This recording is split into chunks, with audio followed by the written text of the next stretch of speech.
Shalom, saudara yang terkasih dalam Tuhan. Selamat berjumpa kembali di dalam Mimbar Gemar GSJA Peniel, Surabaya dan GSJA Anugerah Kemendung. Pada saat ini kita akan belajar di dalam Alkitab, di dalam Injil Lukas pasal yang ke-57 sampai dengan yang ke-80. Mari kita akan baca bersama-sama. Kelahiran Yohanes Pembaptis. Kemudian genaplah bulannya bagi Elisabet untuk bersalin, dan ia pun melahirkan seorang anak laki-laki. Ketika tetangga-tangganya serta sanak saudaranya mendengar bahwa Tuhan telah menunjukkan rahmat-Nya yang begitu besar kepadanya, bersukacitalah mereka bersama-sama dengan dia. Maka datanglah mereka pada hari yang ke-8 untuk menyunatkan anak itu, dan mereka hendak menamai dia Sakaria menurut nama bapaknya. Tetapi ibunya berkata, "Jangan, ia harus dinamai Yohanes." Kata mereka kepadanya, "Tidak ada di antara anak-anak saudaramu yang bernama demikian." Lalu mereka memberi isyarat kepada bapaknya untuk bertanya nama yang hendak diberikannya kepada anaknya itu. Ia meminta batu tulis, lalu menuliskan kata-kata ini, "Namanya adalah Yohanes." Dan mereka pun heran semuanya. Dan seketika itu juga terbukalah mulutnya dan terlepaslah lidahnya, lalu ia berkata-kata dan memuji Allah. Mereka ketakutanlah semua orang yang tinggal di sekitarnya, dan segala peristiwa itu menjadi buah tutur di seluruh pegunungan Yudea, dan semua orang yang mendengarnya merenungkannya dan berkata, "Menjadi apakah anak ini nanti? Sebab tangan Tuhan menyertai dia." Nyanyian pujian Zakaria, ayat yang ke-67 sampai dengan yang ke-80. Dan Zakaria ayahnya penuh dengan Roh Kudus, lalu bernubuat, katanya, "Terpujilah Tuhan Allah Israel, sebab ia melawat umatnya dan membawa kelepasan baginya.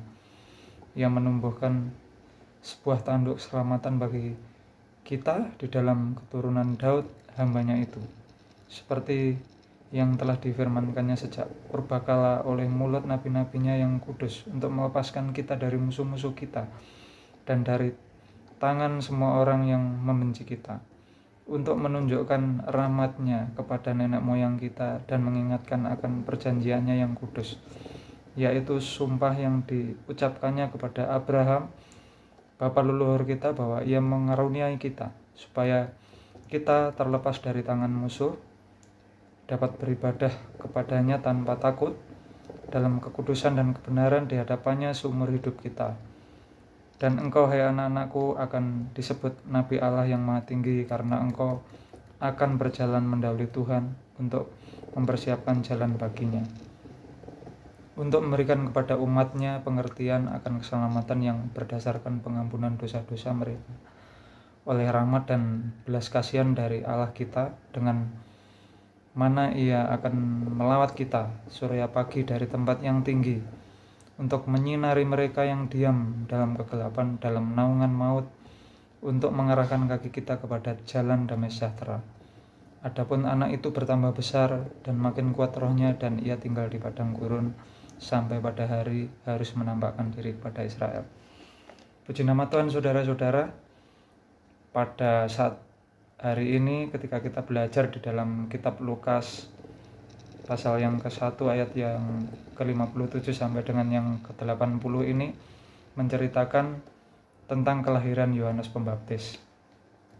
Di sini menceritakan bagaimana ketika Elisabet dan Zakaria sudah berumur tua, namun Tuhan mengaruniakan anak kepada mereka, yaitu Yohanes Pembaptis. Dan kita akan belajar di dalam ayat yang ke-57 sampai yang ke-60 ini, kita akan belajar bagaimana Tuhan senantiasa menepati janji kepada orang-orang yang senantiasa berharap dan setia kepadanya. Jadi kalau kita setia dan berharap percaya kepada Tuhan, Tuhan senantiasa menepati janji.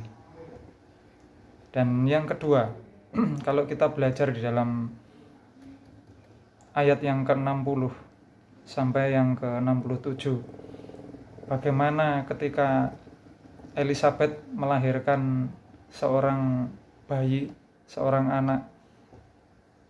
Pada saat itu tetangga dan sanak saudara ikut berbahagia, namun mereka menginginkan nama yang diberikan kepada anaknya itu mengikuti tradisi mereka.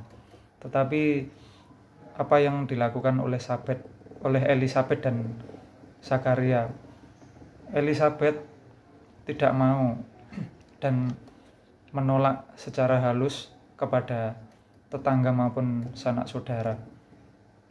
Karena apa? Karena Zakaria sudah diberikan hikmat oleh Tuhan ketika dia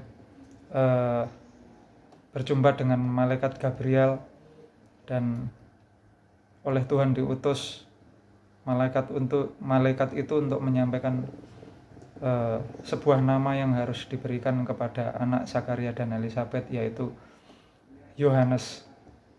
Nah, di sini kita tahu bahwa Elizabeth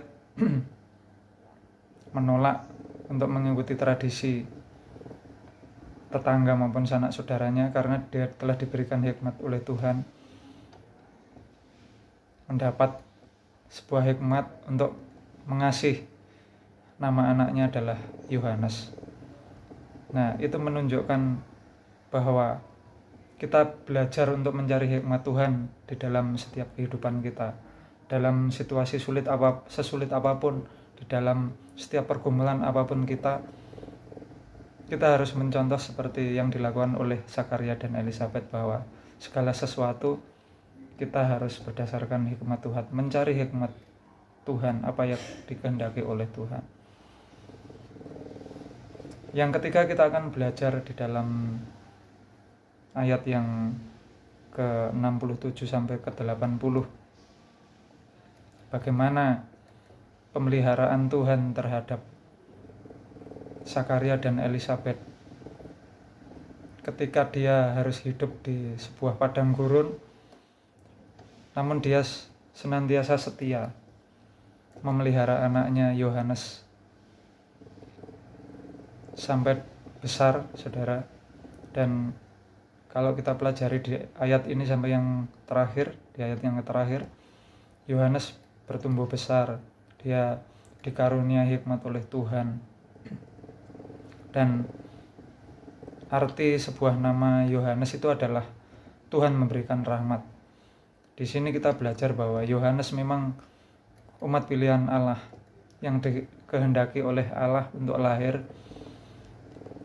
lewat Elizabeth dan Zakaria. Dan ketika kita melihat bahwa Yohanes semakin bertumbuh dewasa, semakin diberikan oleh hikmat oleh Tuhan memberitakan Injil, bernubuat, ini menunjukkan bahwa kesetiaan Elizabeth dan Zakaria ketika dia memelihara Yohanes mulai dari kecil hingga besar.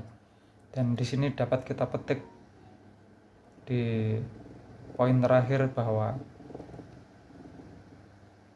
Tuhan memberikan berkat kepada kita, namun kita juga harus pandai-pandai menggunakan berkat yang disediakan oleh Tuhan untuk memberkati orang lain. Jadi ketika kita membaca dan mempelajari kitab Lukas pasal yang ke-57 pasal yang ke-1 ayat yang ke-57 sampai dengan yang ke-80 ini, bahwa ada 3 poin. Yang pertama,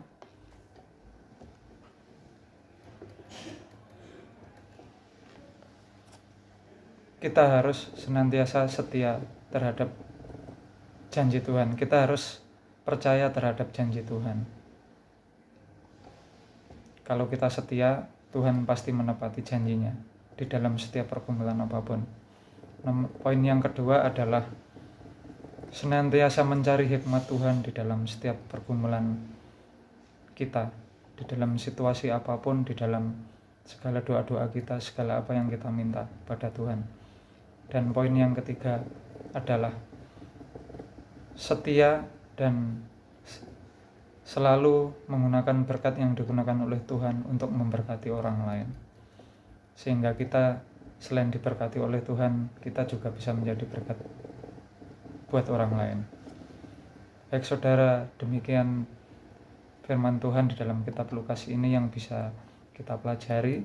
Mari kita akan berusaha dan minta hikmat Tuhan untuk senantiasa dapat melakukan firman Tuhan ini dan mengaplikasikan firman Tuhan ini di dalam setiap kegiatan di dalam kehidupan kita. Terima kasih Tuhan memberkati. Mari kita akan doa bersama-sama. Tuhan Yesus, terima kasih Tuhan buat firman-Mu di dalam kitab Lukas pasal 1 ayat 57 sampai yang ke-80 ini mengajarkan kita bahwa kita senantiasa harus percaya dan setia terhadap janji-Mu.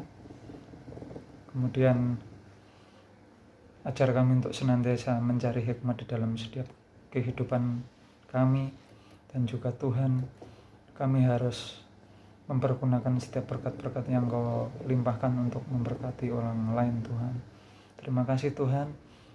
Inilah yang dapat kami renungkan kebenaran firman Tuhan hari ini.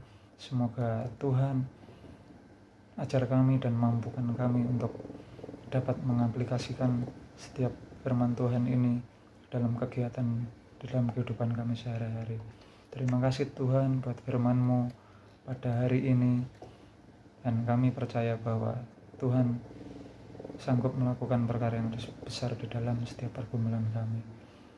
Terima kasih ya Bapa, kami sudah berdoa dan mengucap syukur. Haleluya. Amin.